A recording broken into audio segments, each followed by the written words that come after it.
in the glitzy world of Hollywood, where collaborations often lead to lifelong friendships, political differences can sometimes ignite intense rivalries.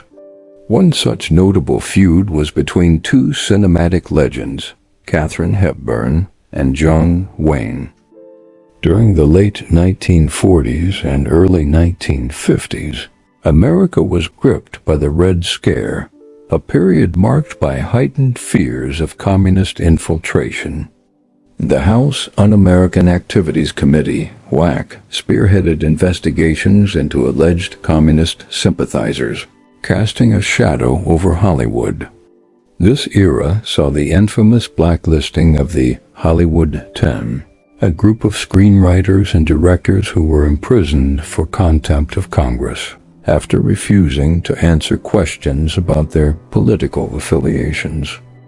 John Wayne, affectionately known as the Duke, was not just a Hollywood icon, he was also one of the most outspoken political figures in the film industry. A devout patriot and staunch conservative, Wayne saw the rise of communism as a direct threat to American values, a sentiment that deeply influenced both his personal beliefs and professional endeavors. His involvement in anti-communist activities placed him at the center of one of Hollywood's most controversial eras, the Red Scare.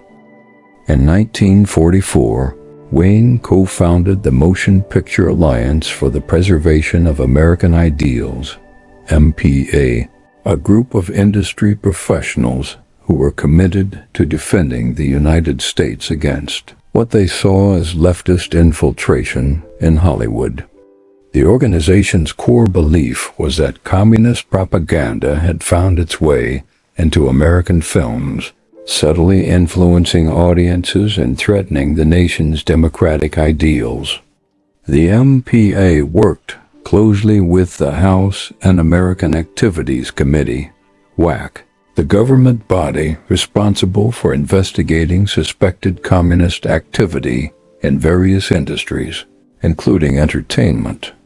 Wayne and the MPA actively supported HUAC's mission, which ultimately led to the blacklisting of numerous screenwriters, actors, and directors accused, often without evidence of communist ties.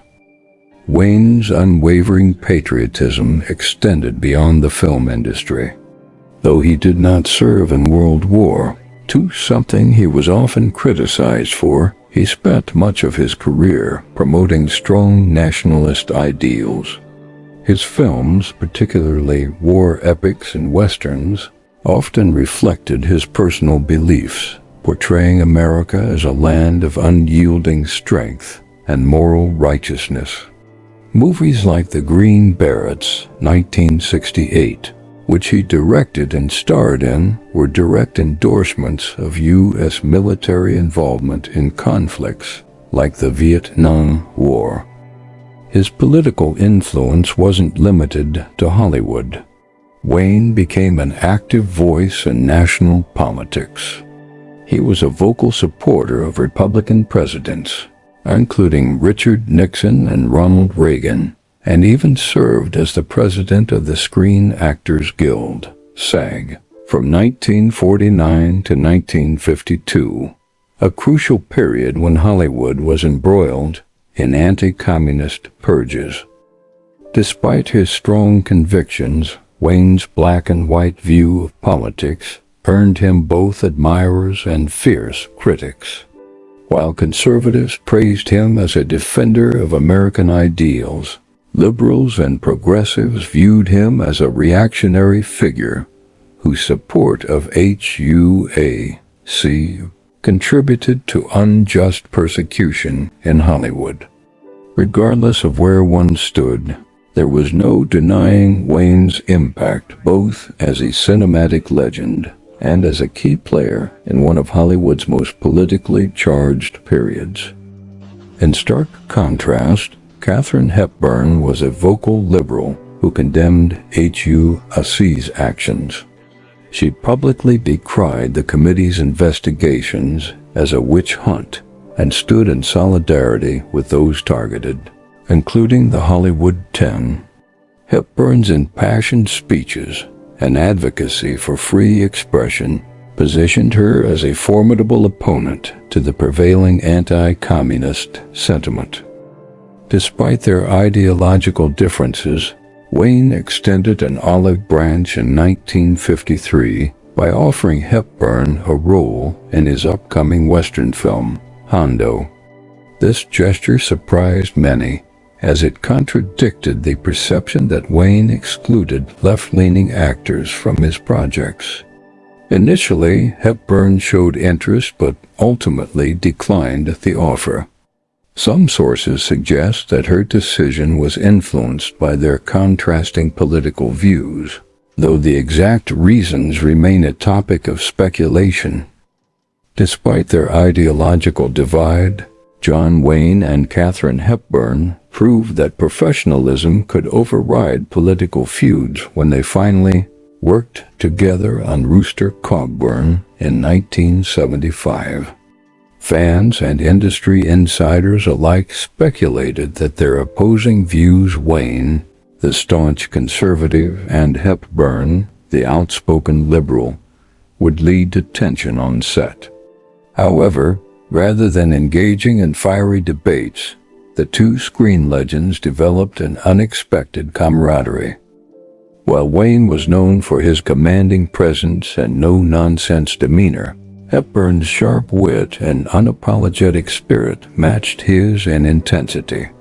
Instead of clashing, they found common ground in their deep respect for the craft of acting.